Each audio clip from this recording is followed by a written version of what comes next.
Hello, hello, hello, everyone. Welcome back to another episode of Reconnect with Plant Wisdom. It's me, Tigria Gardenia. I can I just say this? I'm going to say this. I love this podcast. I love this podcast for so many reasons, not just because of course I'm doing it, but I love this podcast because I love the people I am sharing with you. I am just in awe of everything that they are and everything that they do, and I am just so humbled to be able to bring this to you. Plus the interweaving of ideas and thoughts as this guest, and I think about what this other guest is doing and saying and what this guest has understood and all these things to be able to, this little multi-potentialite, this little multi-passionate person that I am is just like, in heaven every time I get to come and record an episode. And this episode is no different. I just recently met Clara, but from the moment we started to speak, I knew I had to bring her on the show and I knew I had to share her with you because, again, it's another one of those people that's just quietly doing the work. Plus, she has a new book. And you know me, I love books. I am reading so many books right now from the different people that have been coming on the show. Plus, getting them into the Plant Wisdom Book Club is always fun.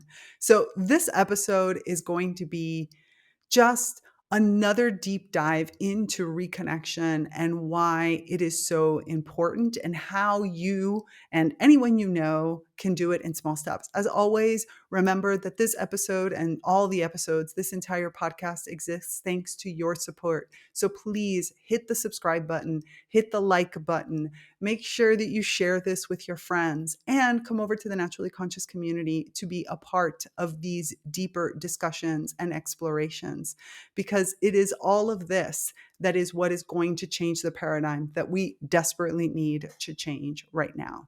So with that, I leave you with episode 128, Nature as My Co-Guide with Clara Schroeder. Welcome to Reconnect with Plant Wisdom. I'm your host, Tigria Gardenia, nature-inspired mentor, certified life coach, and the founder of the Naturally Conscious community. For over a decade, I've been known as a world ambassador for plant advocacy, working closely with plants to share their practical wisdom to help you consciously embody the elements of life that nourish your evolution. In this podcast, I delve into ancient and modern knowledge from biology to spirituality about the wondrous ways of plants. Together, we'll explore how ecosystem thinking helps you overcome limiting beliefs, understand the true nature of relationships, and live an authentic, impactful life. Hello, Clara. Hello. Yeah, good to see you. It's so good to see you. I'm very excited about this because already in the two times that we've had right before this and the last time we spoke, we kind of just dove into so many topics. I should have just hit the record button from the very beginning. It would have been useful. But before we start, we really get into it. Can you tell everybody who is Clara Schroeder? Sure. Yes, I'm happy to be here. So my name is Clara. I'm by training and profession, I'm an ecotherapist, outdoor guide, and new author, which is exciting.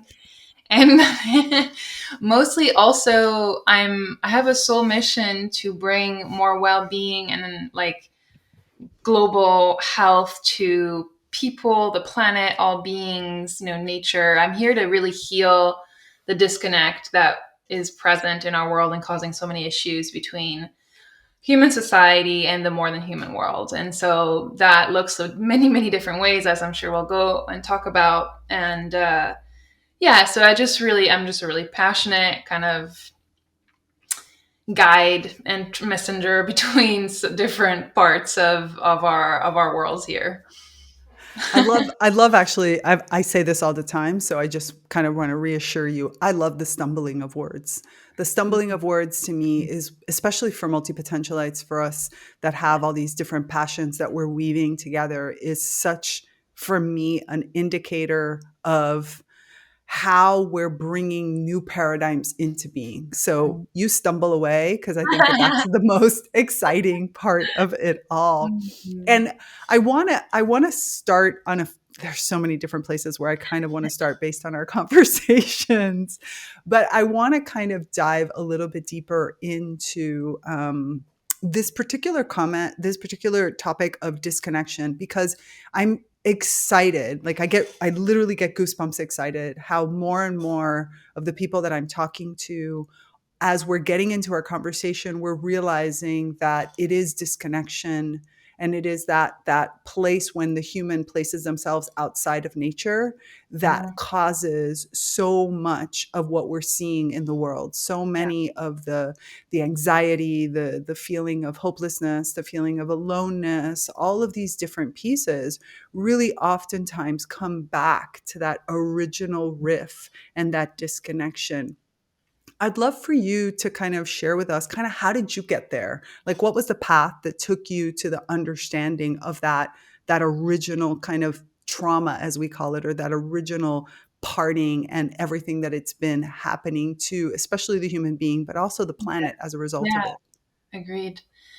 Yeah, so I mean, I was always, and I can talk more about this later. I was always very connected to nature, very connected to animals growing up, not just like just having conversations with more than human beings, etc. And so I eventually made my way to study environmental studies and conservation and restoration of the environment in my undergrad. And as I was finishing that up, a lot of people were coming to me because I follow Buddhism. I'd been a kind of a meditation or meditator for a long time, and people came to me and started sharing with me how they were feeling not very well, and they liked my grounding presence. And it was just this interesting. I was here thinking I would go into take a job about restoring the environment and conserving nature, etc. And like just these weird conversations started, like I started attracting people and they would share, and I loved that vulnerability, the depth. So it got me thinking more and more about like why is it that we don't feel well and whole. And obviously you just open the news and you see it. And it was like, well, it just clicked. I was like, oh, it's because most people don't live or didn't grow up the way that I did, just running around in the woods barefoot with my dogs, and talking to the trees. And so when I was thinking at the time, like I said, I would take a technical job, go pull, invasive plants and stuff like that. That's what we did in environmental restoration. But it occurred to me that it was actually a different path that was opening up to me. So I decided to look into more of a spiritual psychology, more clinical psychology, and just I became really interested in this, like, how do we heal that disconnect? Like, people aren't relating, even conservationists, even people who are actively trying to help the planet. How do we heal this thing where, like, oh, it's outside of us, we're trying to fix something that's not us, but actually it is us, it's always been us, and we've just forgotten. So it became like, for me, it was an honoring, and I wanted for people to remember. I wanted them for it to be the remembering. And so then, I took a gap year. At that time, I was traveling to Nepal. I was teaching at a Buddhist monastery. So I was having I was having my own healing journey and awakening journey. And I then found a program that was basically clinical psychology through spirituality. Hmm. And so I went and started my master's in that, and I specialized in ecotherapy because so spirituality can include nature, and does for a lot of people, luckily. And so that's just kind of became my path. But it was this like real recognition of like, wow, not only are people around me hurting, but also so is the rest of the world. How do we address that? Really admire that kind of step-by-step approach, that following your calling and then realizing how that weaves into things. I think there are still people out there who feel like, okay, if I get a conservation undergraduate, then I need to get a master's that has this, this, and this. And then like it has to be this very linear type of progression. But I think what we're finding with the whole kind of multi-passionate way of looking at the world as neurodivergence actually becomes the actual like regular divergence or the way that we think about it, we realize that there are so many different paths. And I think that that also echoes the spiritual work that you were just talking about. Because, for example, in Dom and Her, we often talk about relationships, and we call them the missing archetypes, those ways of relating that are archetypes, that are species that we as humans had Mm-hmm. and have been lost in the separation from the mother worlds, from the world of the plants and the world of the nature spirits, and even our own disconnection with our part in the animal world, the fact that I am part of that. And Yeah. so these archetypes connected to relationships or relating have been lost, and the plant world holds them for us. Specifically, ancient trees hold these memories. So the reconnecting back with the plant world and the plant kin home is not just about kind of feeling good and environmental issues. It's also about recovering pieces of our memory, pieces of ourselves that we have lost in the process. And that whole remembering is a big part of it. Remembering who we truly are as interconnected beings who are also independent, but who live in this interconnected life. And therefore, a part of me is plant, a part of me is animal, a part of me is divine, a part of me is nature spirit, a part of me is, and a part of me is, and a part of me is. And I can say that even from a biological perspective, right? I am part bacteria, I am part, all these different parts. And so when we start to look at ourselves, I think that you just end up in this understanding of we are an ecosystem. One of my favorite kind of speakers and writers, Emanuele Coccia, just recently I was listening to a presentation by him, and he said that ecology is just natural sociology. It's all about relationships. And I was like, yes, Yeah, that is it. I agree. That's the part. And so how does this work for you? Like, how does it manifest itself now? You've gone through this entire path. And Yeah. so what are you doing with it? Yeah. So, again, just so not linear. Mm-hmm. So to pick up where I left off, my master's thesis was ecotherapy. So I did the research, the science, because I knew that would be necessary to put this work out there and to convince other people who, aren't convinced and don't understand and just needed the data.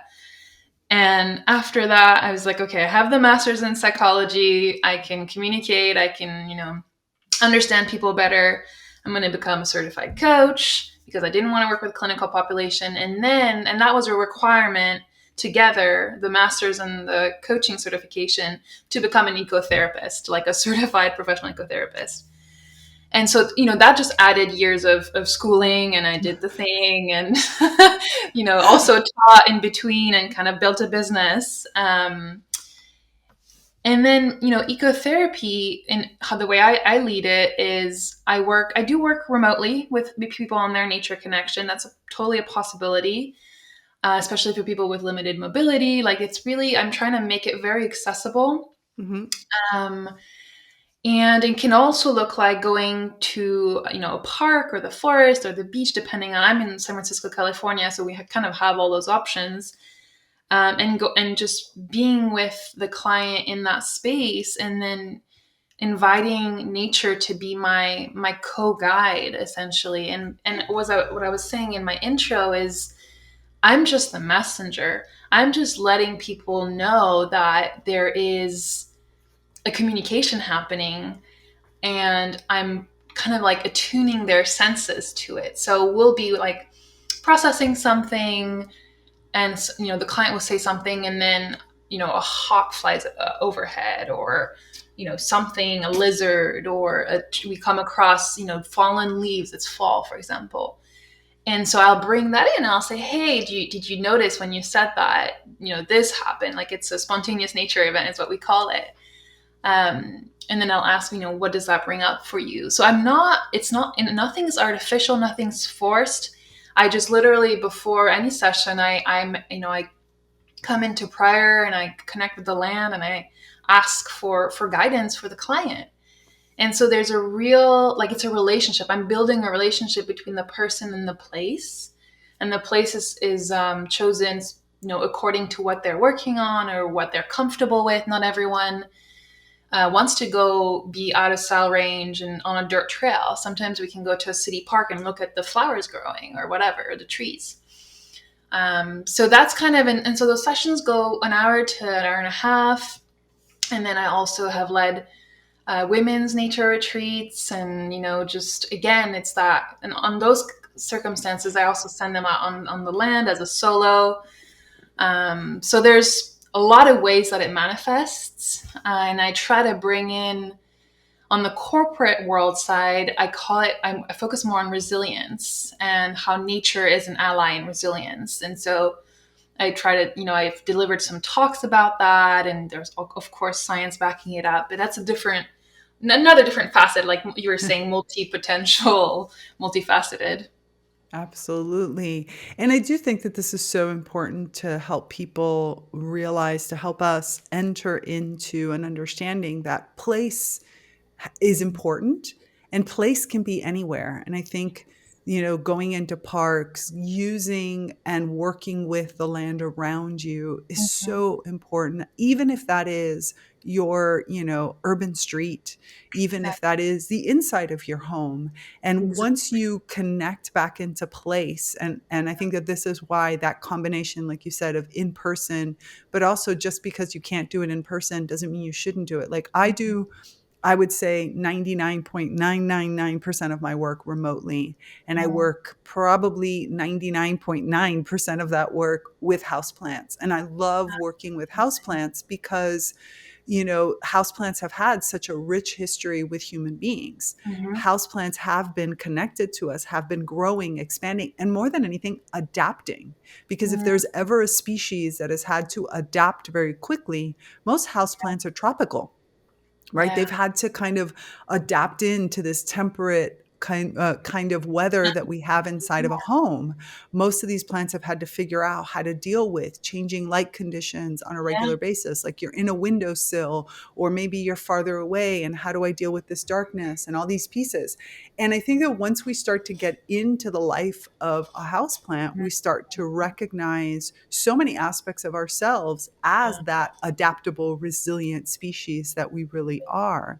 And then that helps us better see who's outside, from starting with the grass, moving Yeah. out through the dandelions, going out to the wild plants, and then even, like I said, city trees, so many different kinds of city trees that are also amazing at adapting to small confined root systems, Yeah. to areas where, the conditions of the heat island effect that you see in Yeah. cities. And I Of think that course. when you take people through these journeys, starting wherever it is that they are, local parks, Yeah. understanding, the different types of environments that even you have. I think most of us don't even recognize, like you said, you have beach in San Francisco, you have also higher elevations and lower elevations, you Mhm. have Yeah. very, very urban streets, you have slightly urban streets, you have Yeah. a little bit of everything.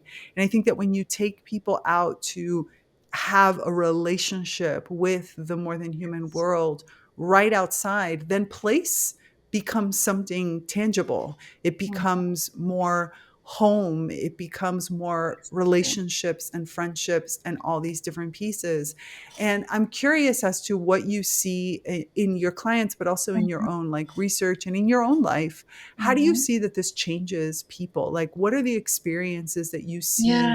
for the actual human Mhm. when they start to recognize and that life? Because let me preface the question, because Mhm. one of the challenges I experience, and I find that many of us that are in this, is that it's society, the public talk Mhm. of things like anxiety and fears and depression and are so allopathic. They're so mechanical. They're so medicine based.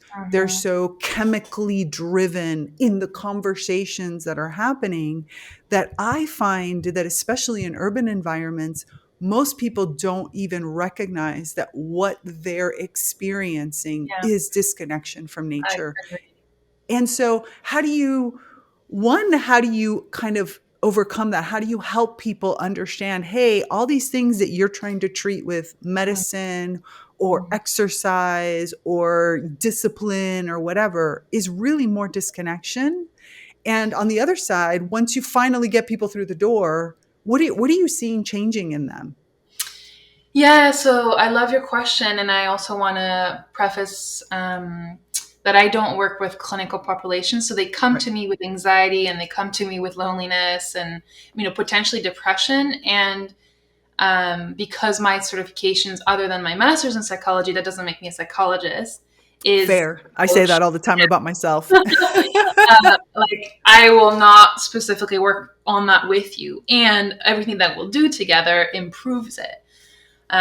So yeah, I think first of all, let's start with anxiety because that's so common. And for me, anxiety comes, there's, and I won't get into all of it, but grounding, people don't know how to ground. They don't feel grounded. And I don't blame them, look at the world that we live in.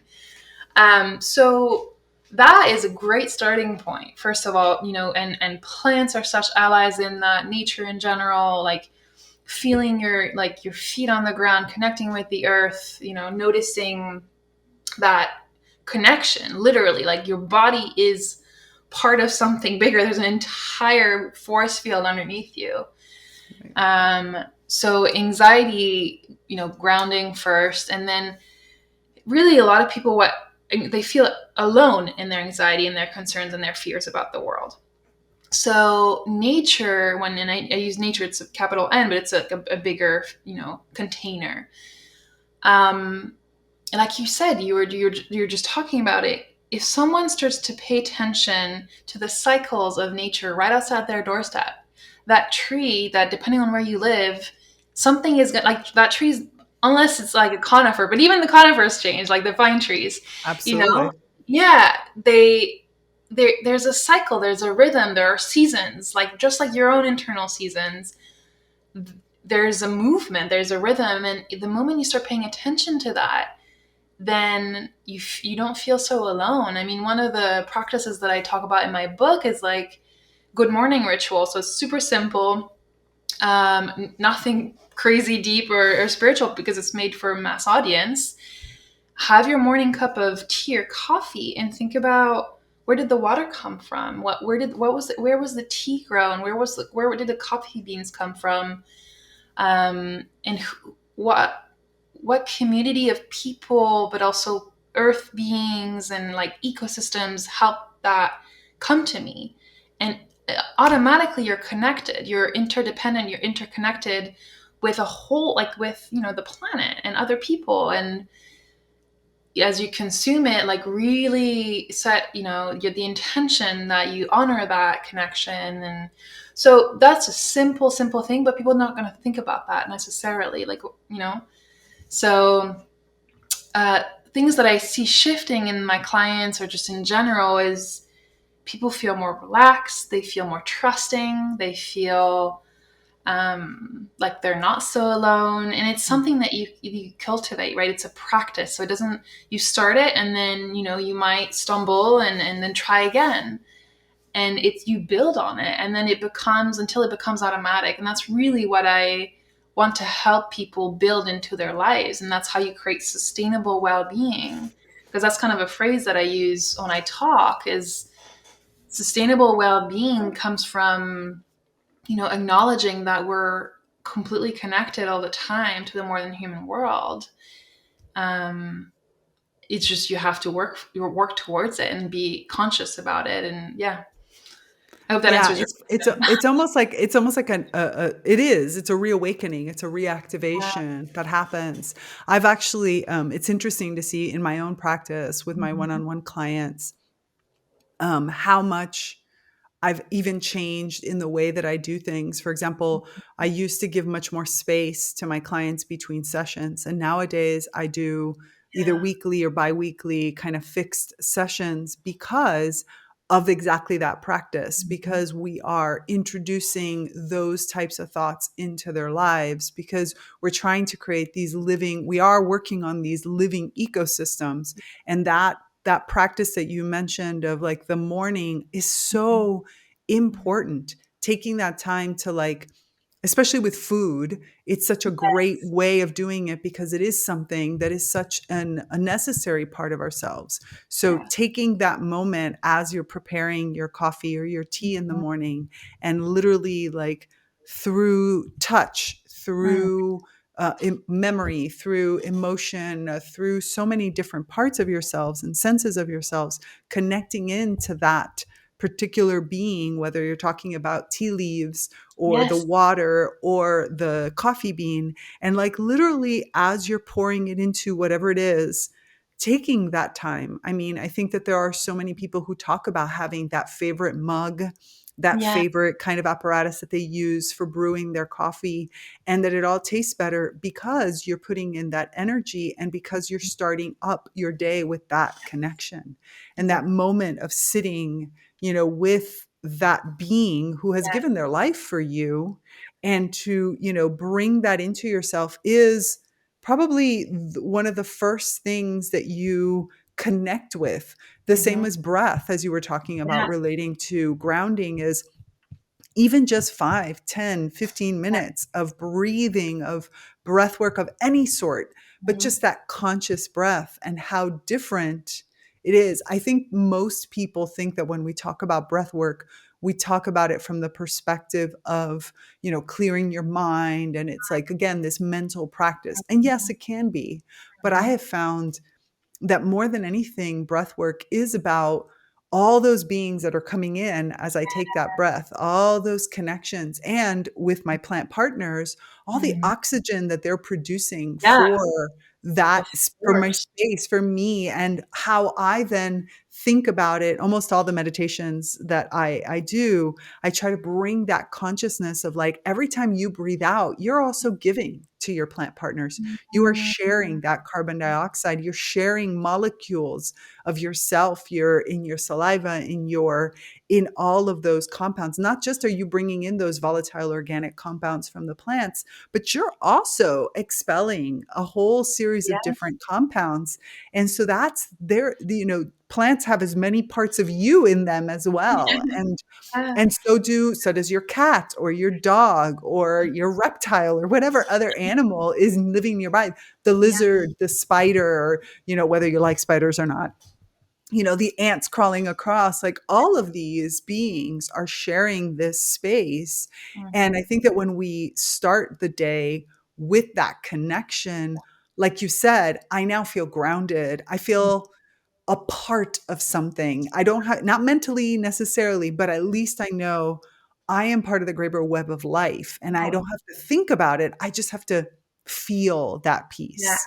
Mhm. You So important. mentioned you mentioned a book. You mentioned a book. What is this book of which you mentioned?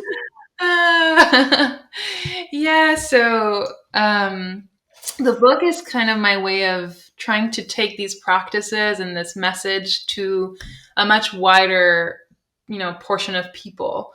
Because it's one thing to be. I felt like I was operating, doing my business in a bubble. I am lucky. I live in California, and people kind of are tuned to these messages. They understand ecotherapy is a new field, and um, it's starting to spread, but it's not widely known. And so, um, just a little backtrack, I experienced a traumatic brain injury a few years ago when I was in kind of in my mid 20s, and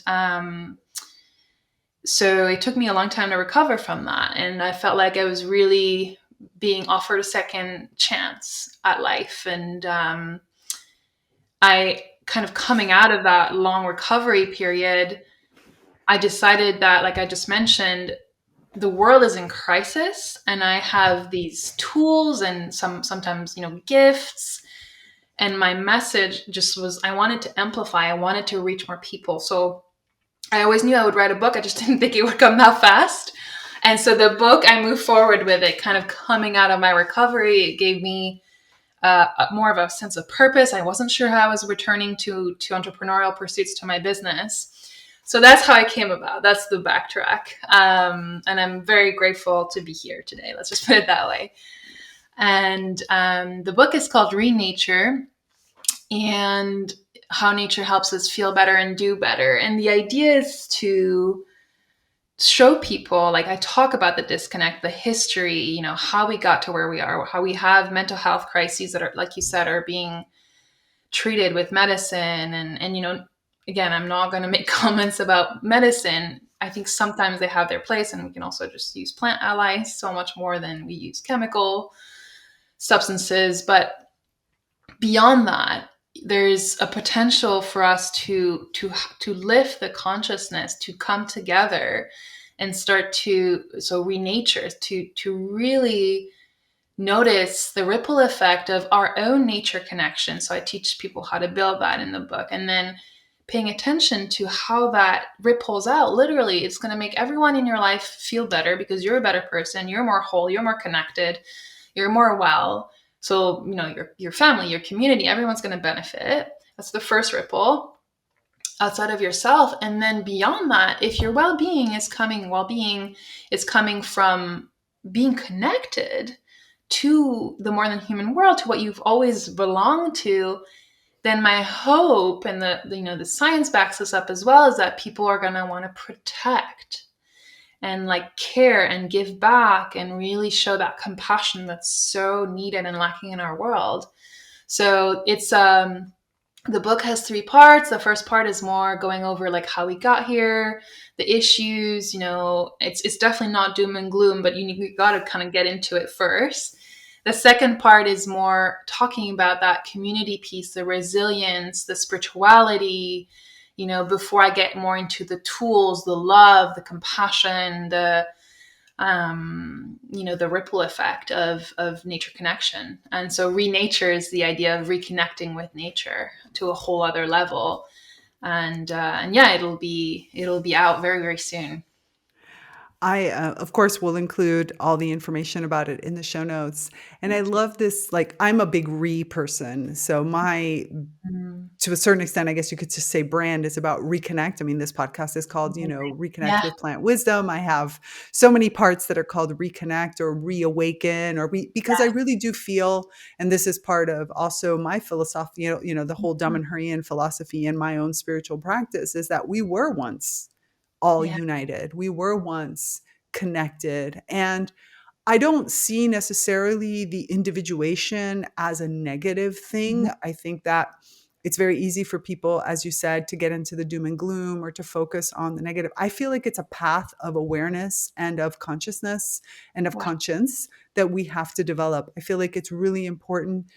I feel like if we look at this as a journey that we take, it's kind of like the epic hero's journey yeah, or the heroine's journey, or the fact that to me, I don't care about gender, the thing's journey. Like yeah, it frustrates me, all the words that we've split. And that's, at least in English, it's better than in other languages I speak, where I'm like, I do not want to use those words anymore because I yeah, hate that they denominate one, I'm an engineer, period.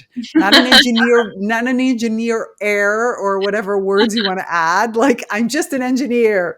Why do we have to have hero and heroine as separate thing? It bothers me. But anyways, yeah. I feel like it's important for us to recognize and to get comfortable and excited even of the fact of, oh, wow, I'm on this soul journey Yes. that is looking at where I started from, which most likely was some kind of unity, to some kind of division and separation, to then reunite in consciousness, to reunite in awareness. Yeah. And I hate to say this because it's corny, but it comes up all the time. That's where you find that universal unconditional love. It sits in that awareness. To my opinion, it doesn't sit in the past where we came from because there was no awareness. And in my opinion, without awareness, you don't really get that unconditional peace. And I think that that's what we feel when we're with and we connect back into the natural world of which we're a part of. It's like we feel ourselves click into place, and you recognize this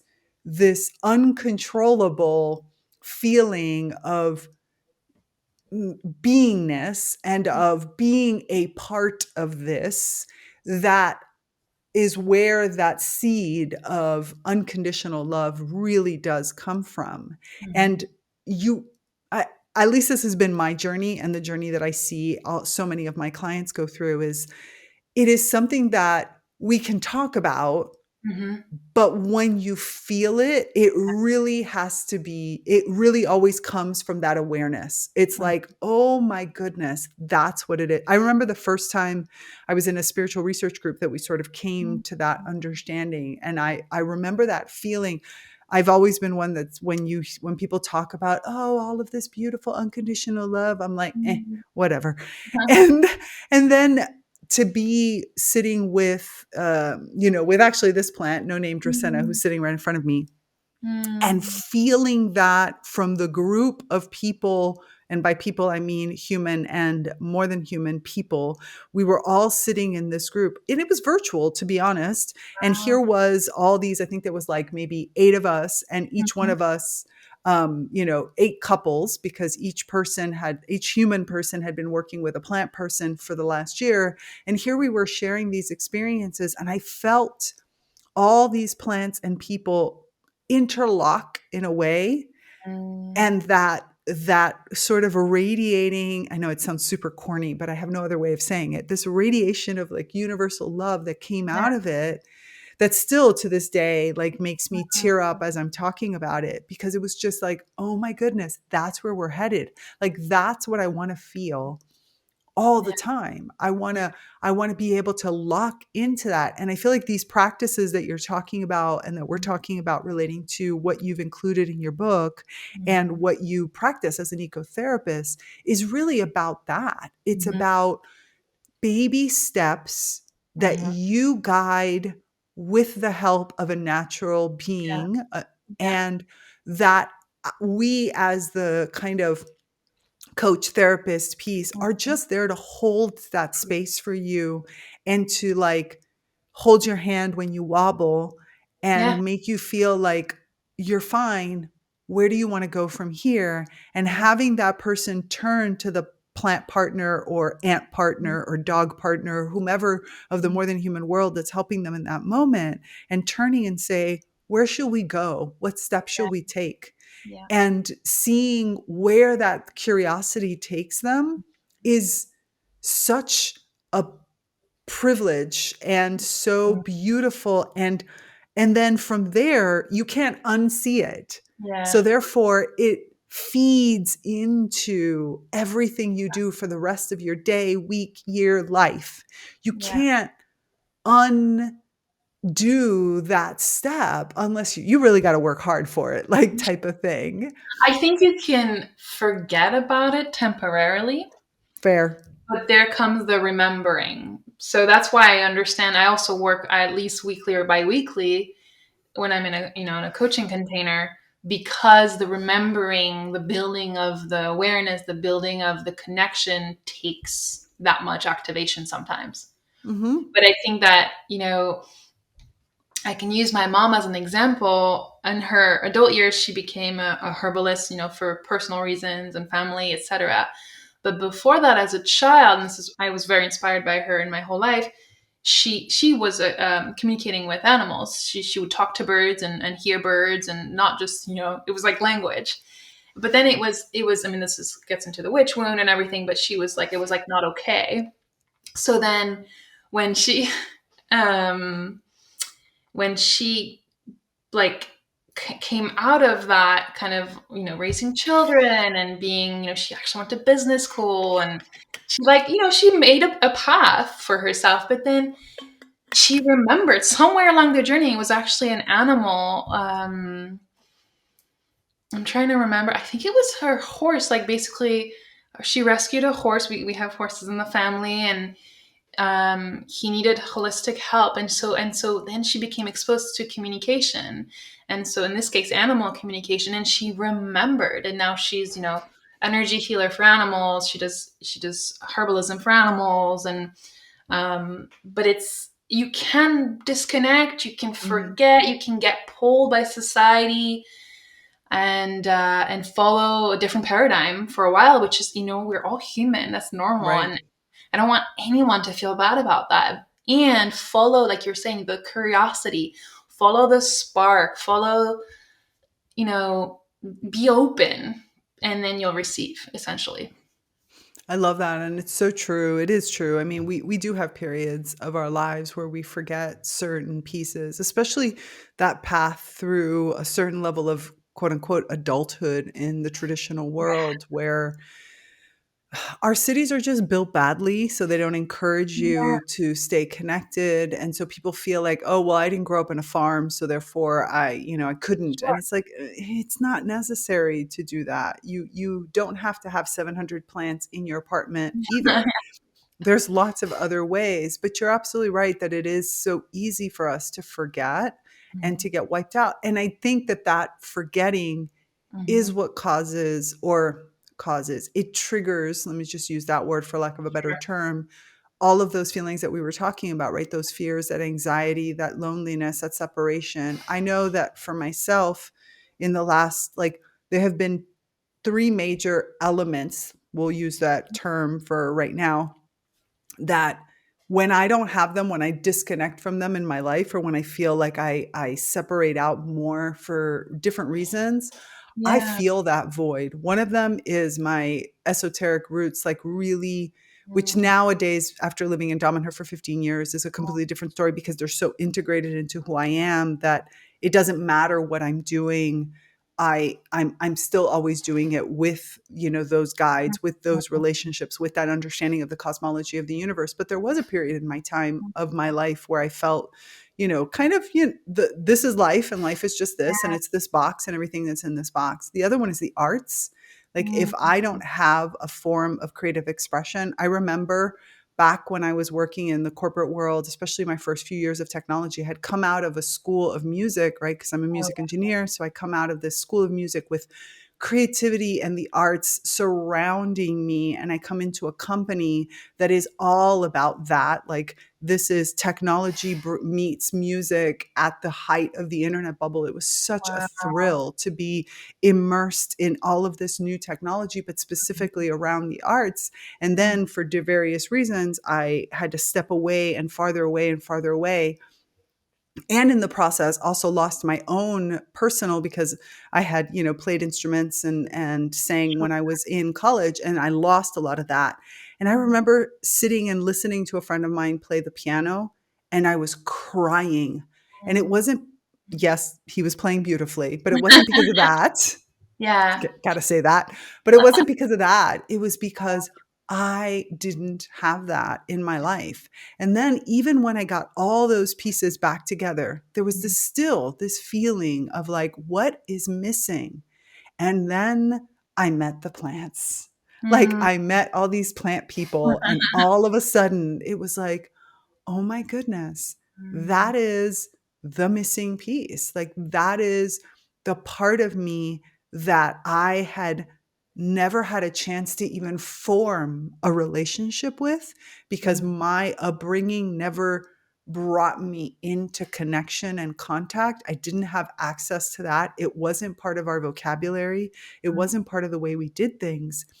And as the years have gone by now, I realize how much of that, like, hole that I Mm. had, that Mm. loneliness that I had, Mm. is gone, is been filled, you can say, Yeah. with this relationship, and how important it is for us to recognize it didn't happen all at once, and it did not happen in the way most people, like, think in the movies it's supposed to happen. Like, I go out and I bought a house in the middle of nowhere. I mean, I kind of do live in the middle of nowhere, but I am a city girl by heart. And Yeah. started to recognize this in those teeny, like, grass. Grass Yeah. is everywhere, folks. Grass is everywhere, folks. Grass is your friend. Grass is Yeah. probably one of the wisest guides Mm. because they've been stepped on, trampled, and they have learned to thrive from it. They can grow everywhere. Like, Yeah. seriously, you couldn't get rid of them even if you wanted. Kin have been status symbols because a lawn is considered Yeah. to be, something of status. And kin have also been what means junk, like an overgrown house where the Mhm. grass is all over the place. Kin have been everything. So if you really want to get a wide range of what it means to live with humans, without humans, with animals, with this, with that, Go chat with grass. Trust me. And they live in community because when you go and look at grass, it's very rarely one species. There's like all these little species all around grass. Trust me, grass is your friend, man. Go have fun with grass. And you can do that anywhere. It doesn't matter where you're living, unless you're in Antarctica. And even there, I'm still convinced that there are blades of grass that are showing up in places. You can connect with grass. It's like, do it. Is Yeah. there in the work that you do and in your own experiences, have there been kind of like more master plans that have helped you through your process? Yeah, let's see. I have to, I mean, give it up for really powerful trees Mm, and tree guides, whether it's for myself or for clients. I feel like a lot of the connection, I think it's one of the stories I share in the book. Um, Someone told me, like, I breathe better when I'm hugging a tree. And, like, duh, you breathe better when you're hugging a tree. But also, like, just like that symbol is so powerful, and like kudos to her, awesome. But it's very so. I just my whole life remember already as a little girl just going to talk to. So it was a walnut tree where I grew up. So I'm originally from France. So in our garden we had a walnut tree, and it had some sort of disfiguration on the trunk on the bottom, and I was like, as a little girl, I was very concerned for this tree, but it always thrived. And in fact, years later, because I moved so much, when we were in the area, I would return and I'd ask my parents to drive by and see if it was still alive. And so that walnut tree, and now it's a very elder, beautiful oak tree here. And I'm right now I'm outside of San Francisco. And like I could cry. Every time we get these huge storms, I probably will cry, and it here in Northern California in the winter. And I'm every time I'm like in my bed thinking, oh my gosh, is this grandfather oak tree going to make it?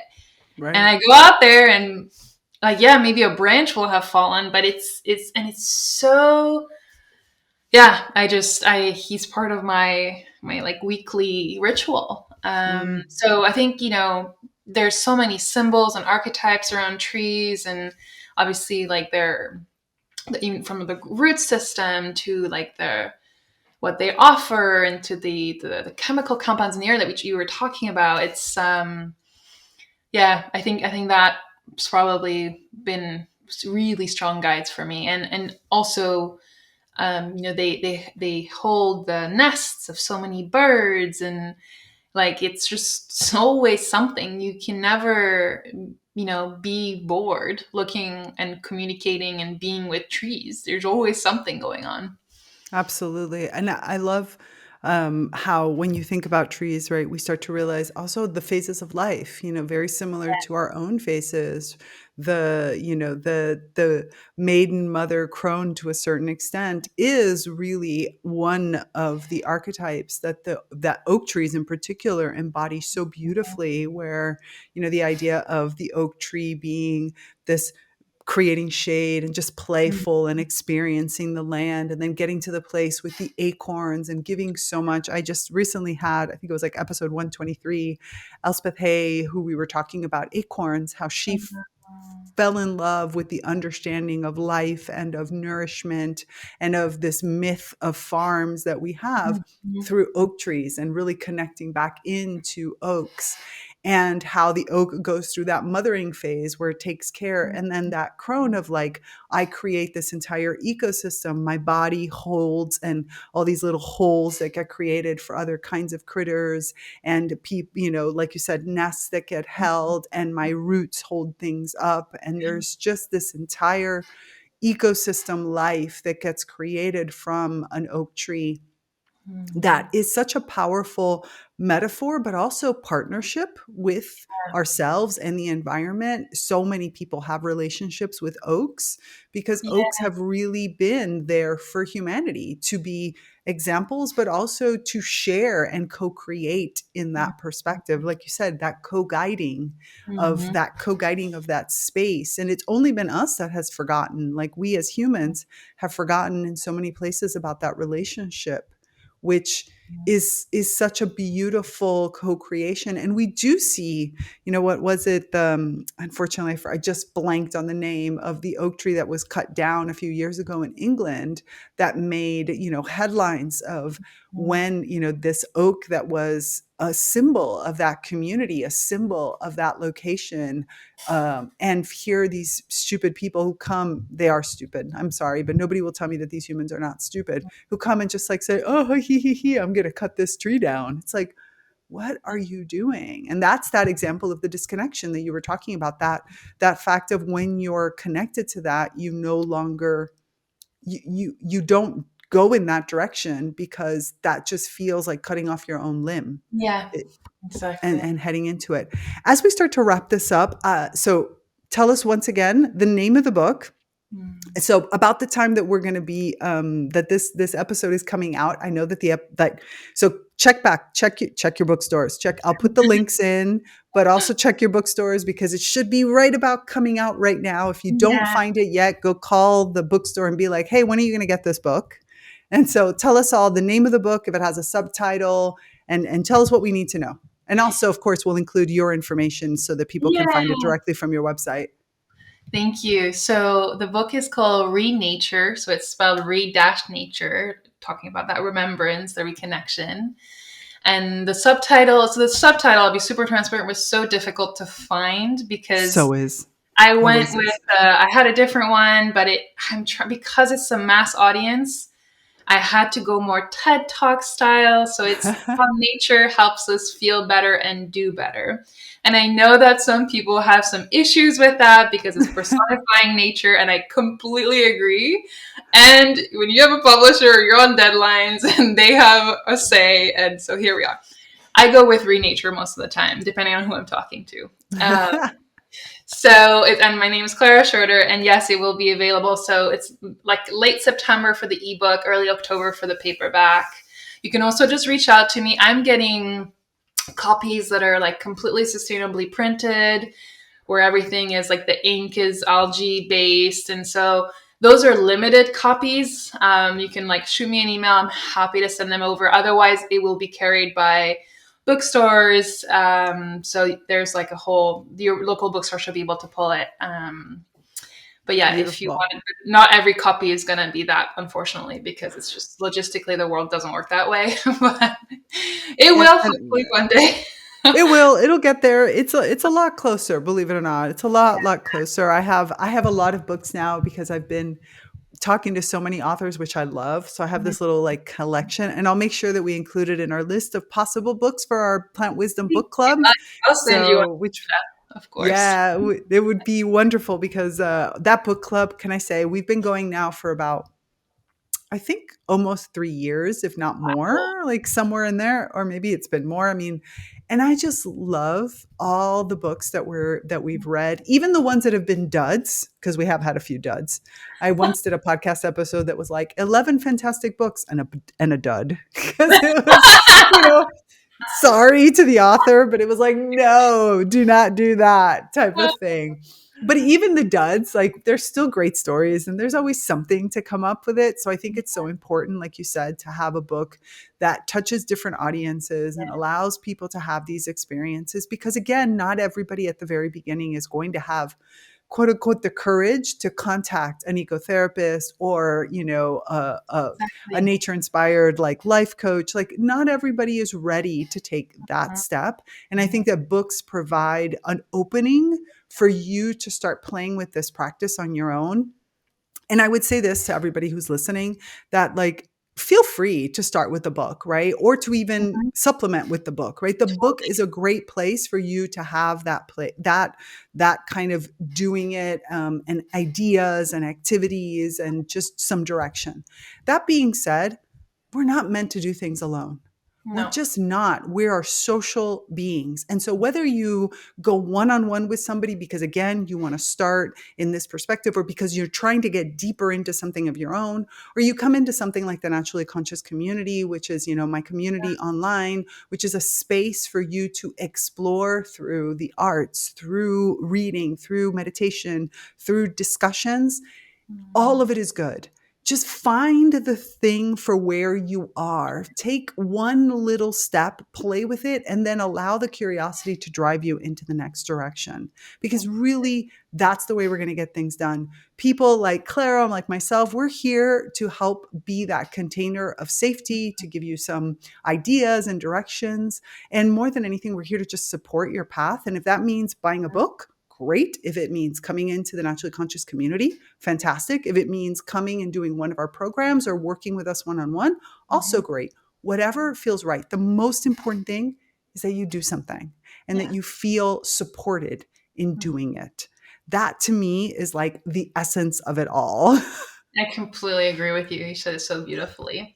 And in fact, it's funny you mentioned not doing it alone. I think the very end of the book invites readers to do a 10-day challenge. There's 5 practices in the book. I suggest, trying them out over 10 days and repeating whichever one feels right, and then sharing it with someone, inviting another person to do them with you and seeing how that changes their lives and talking about it. Like, it's inviting, the more connection you invite into your life, whether with people or more than human beings, the better. The better our Absolutely. activity will be. Clara, this has been such a fantastic conversation. I am so grateful for the time that you've shared with everyone and also all of, your experience, your knowledge, and the work that you're doing. Like, it's needed. We need all these different paths for people to reconnect and to find their, connection and re-nature, as you said it. So any last words, anything you want to share with the audience before we go? Oh, just thank you so much for having me on, also for doing the work that you do, for, paving the way, opening it up for more and more healers to come together, to give back, to create communities that are in connection with nature, with the plants, with the earth. I think the more of us start to talk about it as well, like if you're listening to this podcast right now and you feel inspired, share it with someone that you think would resonate or would learn something, because I think you and I are the same in that way. We're trying to raise or shift the paradigm, raise the consciousness to be a more united, whole, healthy world. And in that healthy, I mean like all beings, not just people. So if any of that speaks to you, please, spread the word yeah, join the book club, buy my book, take action, because actually talking about the very beginning, taking action is an antidote, a very strong antidote to anxiety, depression, Mhm. loneliness. So it's, I Absolutely. have hope. I have hope when I talk to people like you. I just have hope in everyone, but we need to come together and keep stepping up. I echo those sentiments 150,000%. I also have hope, especially after speaking with so many people. I Mhm. love doing this podcast. I love having the Naturally Conscious community because it is what gives me hope. It is what helps me see that humanity does have the opportunity and is moving. So many people in so many humans are moving towards this reconnection, and that we need to focus on that and help people get there. And what I love in the work that you're doing, and also what we were talking about in the Naturally Conscious community, is having these spaces for people to explore what the new paradigm is, because we don't actually know what it looks like, right? We've been living in this old paradigm, so we're stretching and pushing and trying things out and experimenting. And I think spaces like ecotherapy and as well as the Naturally Conscious community are made for that. This is Yeah. a place where we want to experiment. We want to fall down. We want to make mistakes, because it is only in doing these types of things, in taking our thoughts and our feelings and putting them, as you said, into action in the Mhm. living world, that we actually get to start creating and co-creating this new paradigm. So, and I think that plants are the wonderful co-guides for Yes. this experience and co-creators of this experience. And all of the beings of nature really are looking and waiting, and they're looking at humanity going, are you gonna do it? Are you gonna do it? So thank you so much for this conversation. And for everyone listening, as Clara said, please, if you enjoyed this, like, subscribe, hit that, whatever button that might explain, because everything has a different name, follow button, this or the other. But more importantly, share this, share the thoughts, share the ideas, reach out. We are all here to support you in this process. And if you want to have a complete group of people and a entire container that holds you, find myself, find Clara, find the Naturally Conscious community out for you there. We are just so excited to do this work together. So with that, that's the end of this episode. Thank you so much. Remember, resist the urge to hold back your emerging green brilliance. Thanks for tuning in to this episode of Reconnect with Plant Wisdom. To continue these conversations, join us in the Naturally Conscious community, your premier online ecosystem for plant reawakening and accelerated evolution and co-creation with other kin.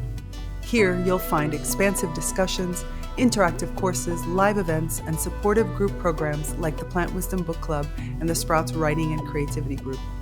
Connect with like-minded individuals collaborating with plants to integrate these insights into life. Intro and outro music by Steve Shuley and Poinsettia from The Singing Life of Plants. That's it for me, Tigria Gardenia, and my plant collaborators. Until next time, remember, resist the urge to hold back your emerging green brilliance. I'm out. Bye.